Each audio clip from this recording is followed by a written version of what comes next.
Hi folks, you're with Tacitus today, your pushback channel, and thank you for joining this live stream. I've got a bit of a sore throat today, so my voice may sound a little raspy.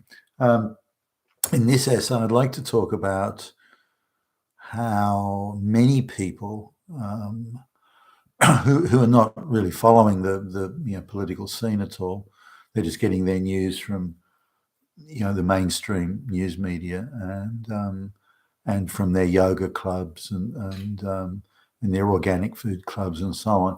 And they've got a very sort of myopic, very limited view of the world. So you're sitting down, you're having dinner or lunch with some of these people, and they're usually quite well to do. Either they've inherited very well or they've got very well paid government jobs. Now, just to give you an idea, there's a lot of diversity officer or diversity director of diversity. These sorts of jobs have proliferated over the last 20 years, particularly over the last 10 years. So a diversity director at a university, for example, with all packaged up with benefits, can be being paid over $500,000 a year. So, and some of the diversity officer in even a mid-sized company where you wouldn't think they'd need one. Those are paying double or even triple the average wage, and all you need is an angry attitude and a butchy lesbian hair color or hairstyle, and the job's yours. Gender studies degree, and the job's yours.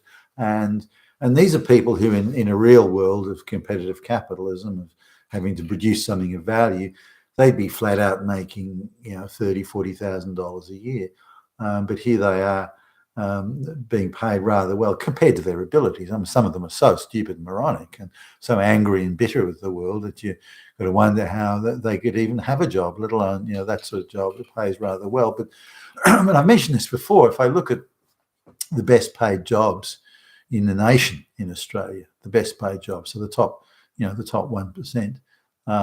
More than half of those jobs, and often even 3/4 of them, are jobs for NGOs, government quangos, and they're the sort of jobs, diversity director and this sort of thing.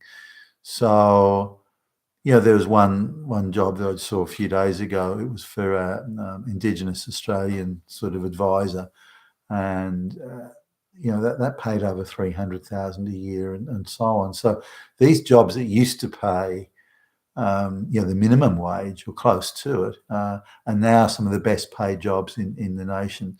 And again, as I've often said, a civil engineer with 5 years experience is going to be in charge of building a bridge. They get paid $100,000 a year for a job that's very useful, very needed, that produces and creates and delivers to the community and the economy.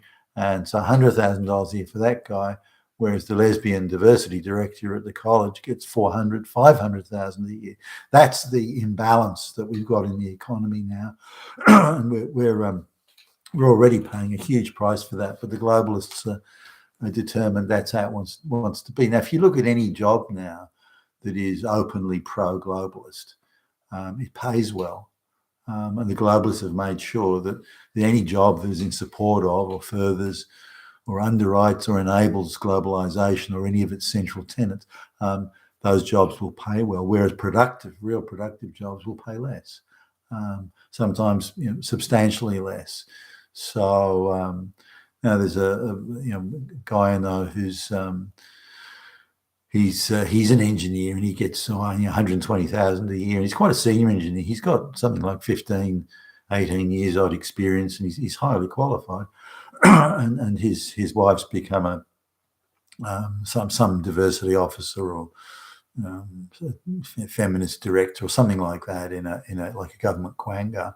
She gets paid nearly double what he gets, and all she does is write anti-straight white male propaganda and distribute it around the company. But that's what the globalists want. They want one of those people, or more than one of those people, in every business. Every business, every government department, or every university, or every faculty of a university. They want these people everywhere, and they're making sure that these jobs quite well paid. So there's people queuing up to do it. Nobody's going to want to be a diversity officer if it pays $35,000 a year. But if it pays $235,000 a year, then people will be flocking to it, which indeed they are. You look at some of the HR directors, and HR directors were never paid that well in the past. I was surprised at how ordinary the pay was for an HR director, but now they're quite well paid. As a HR director for one of the big financial institutions, and she'd be getting about $900,000 a year. So, and most companies under a certain number of employees didn't need HR departments. They'd have like a record keeping clerk that would keep, say, details like someone's home address or next of kin or those sorts of things. But other than that, but now there are massive departments. The HR departments is huge, and it seems most of their job is churning out pro-globalist propaganda and making sure those damn evil straight white males, who are all Nazis, if not Hitler, are damn well kept in their fucking place. Other than the big bosses, by the way, they're okay. But just on the matter of so sitting down with some wealthy people, and when I say wealthy, they're $3 to $5 million house, they're would be $300,000 with a motor car in the driveway, and they have two vacations a year where they spend between $50,000 and $60,000 on the vacations, which usually go for sort of about 3 weeks. So now you're sitting down talking about, and it'll come up how wonderful Joe Biden is, what an incredible job he's done, and just glad we got rid of that fascist Nazi Hitler Trump and all this sort of thing. So you've got to be a little bit careful because you want them to talk, because you want to understand what they're thinking. So if you come back at them, they may clam up or excuse me, or accuse me of being Hitler or something like that. So you've got to take a little bit slowly. And so what about all the millions of people that are coming through that southern border out of Mexico into the United States? What are you talking about? What people? I haven't heard that. That's just something that's made up by Hitler or Putin. That's all made up. That's not true. That's not happening. If it was true, I would have heard about it on CNN or MSNBC or the American Broadcasting Corporation. So, CBS, I would have heard about it, one of those, and they don't say anything about it, and it therefore can't be true. So I might say, okay, well, look, there's a story, where they actually photograph thousands and thousands of people crossing the border illegally from Mexico and then they're being flown secretly at night into places internally around the United States without the consent of the people. No, that's that's all lies. Hitler is spreading those lies. That's not true. That's not happening. Well, there's an article on Fox News. Yeah, Fox News is run by Hitler, fascist, Nazi. So I don't have to listen to whatever they say because they're all fascists and Nazis. Okay.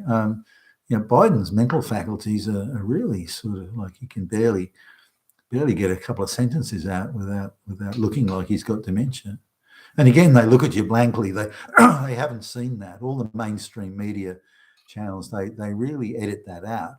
So you get the tiniest, quick sort of sound bites of Biden, which makes him look like he's knows what he's talking about, and some of the clips even presidential, But all the stuff that makes him look like a jabbering idiot is taken out. It's airbrushed out of the whole news stories. So these people don't get to see that. As far as they're concerned, Biden's fine. Nothing wrong with his faculties. He's doing a great job. And so what was Trump doing that was so bad? I don't know. He was putting children in cages like Hitler did, and he was supporting Nazis. and we had to fight back against Nazis. So, okay, all right then. What did Trump actually do that was, you'd rate as Nazi? Oh, children in cage, and just he hates people that are from poor countries. He just hates them, and he hates the lesbians and he's Hitler. And so they talk incoherently about it. They've got no idea, and they're just spouting the silly talking points of CNN or something like that without comprehending it. But they don't know what's going on. What's happened with the price of food and petroleum and gas and all that sort of stuff going up, and the inflation rate. Oh no, that's nothing to do with Biden. He's doing a good job. That's because of Putin, and Putin's like Hitler because they're Nazis. And so, okay, so they've really got no comprehension of it. Now, this is someone who'll talk about going to yoga class and the latest type of organic honey that they've purchased or found, and they can blow $50 on a little punnet of fucking organic honey. So I mean, there are people out there where that $50 is their weekly grocery budget. So these are people that are quite well to do, but they're convinced that they know what's going on. There are no millions of people crossing the US border. Any inflation or anything like that that's going in the US is caused directly by Putin or the legacy of Trump. Nothing to do with Biden. And the idea that the election was fraudulent. There's a movie out by a guy called Dinesh D'Souza who talks about some of the very untoward goings on at that election. Oh no, he must be a Nazi. Well, there's quite a few people talking about how the inflation was already moving well along before the Ukraine thing happened. So it does really look like the Biden administration is causing it. Well, anyone that says that is a Nazi. So Elon Musk taking over, or the thing with Elon Musk and Twitter showing how biased they are. Well, no, they're not biased. Twitter's not biased. None of the online, because you know why they're not biased? Because they're stopping Nazis and Hitler, and so they come back with a simple thing that if you say someone's a Nazi and say that they're not allowed without any justification or proof or evidence or definition of even what a Nazi is, if you just say it, assert it, then you're allowed to cancel that person, and nothing they say, not allowed to say anything, and because they're Nazi. And you've done a good thing, you've done a virtuous thing. You haven't affected free speech, not at all, because they're Nazis. And that's just how these people sort of view. They've got this incredible sort of, I don't know, tunnel vision, or call it what you will, but they have no idea, and they don't want to know. They've got a comfort zone of understanding, and they don't want to step. In fact, they're almost terrified to step outside of it. But when you press them on anything, like facts and details, they don't know, and they'll just accuse you of being a Nazi if you push it too hard. But I was surprised how many people are really just completely on board with the globalist talking points that are put out by CNN and MSNBC. You've got to say that control of the narrative is not 100% successful, but mostly successful. They've done rather. They've hoodwinked a lot of people who, by the way, are generally bright enough not to be hoodwinked. That's sort of the bit that surprises me a little bit. Some of these people are quite bright, but they just refuse to accept anything good about Trump and everything about Biden. They refuse to accept anything bad about him. And the world isn't made up of those sort of absolutes ever. It's far more nuanced than that, but they're not prepared to entertain any nuance. And one I'm thinking now, a very senior public servant having lunch, and he and his wife's even more so than he is. They believe Trump is just completely evil. Now he's got a job for life and a very, very generous pension. So he'd be on his $500,000 a year. Lives in a very, very nice suburb where the entry level homes are like $3.5 million.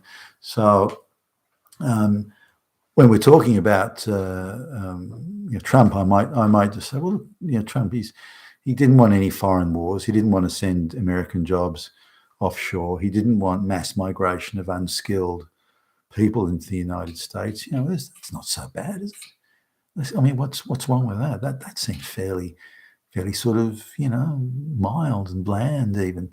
That's surely what most Americans would want. And then you just get the no, he's a Nazi. He's a Nazi. No, don't try and tell me he's not. He's a Nazi. Sure, okay, all right, then we'll say he is a Nazi. What's he done? That's Nazi. Oh, children in cages, Nazi, fascist, Hitler. And they don't know. They haven't got any idea. And yet here they are in their very, very safe and secure, very well-paid jobs. A lot of them parasitic jobs, by the way, where they don't produce or create or deliver anything. They're just sponging, if you like, off the taxpayer, doing very well out of it as well, while morally lecturing the rest of us. And if you even think Trump's not so bad, you're kind of a Nazi as well. And I've had people where I haven't stuck up, if you like, for Trump, or haven't sort of said, but I said, well, he can't be that bad. Gee whiz, some of his policies were quite reasonable, I thought, and that's enough for people to just hang up the phone or say, I'm not talking to you again, and this sort of thing. That's how sort of charged it is, and how much people are desperately and grimly hanging on to their view of things, even though they can't prove it, support it, or argue it out at all. So, but I just want to make those couple of observations that the mainstream media is succeeding in conning most of the people with the most outrageous lies, but they're getting away because it's all globalist controlled, or 95% of it's globalist controlled, which is why they need to also, of course, control all of social media, which again is why someone who's not of the globalist cabal controlling Twitter is something for they're going into mad panic over that, because they lose control of the narrative, and the globalist project will founder, which will be a great and wonderful thing. But that's my sort of take on things. You've been with Tassos today and your Pushback channel. Thank you for listening.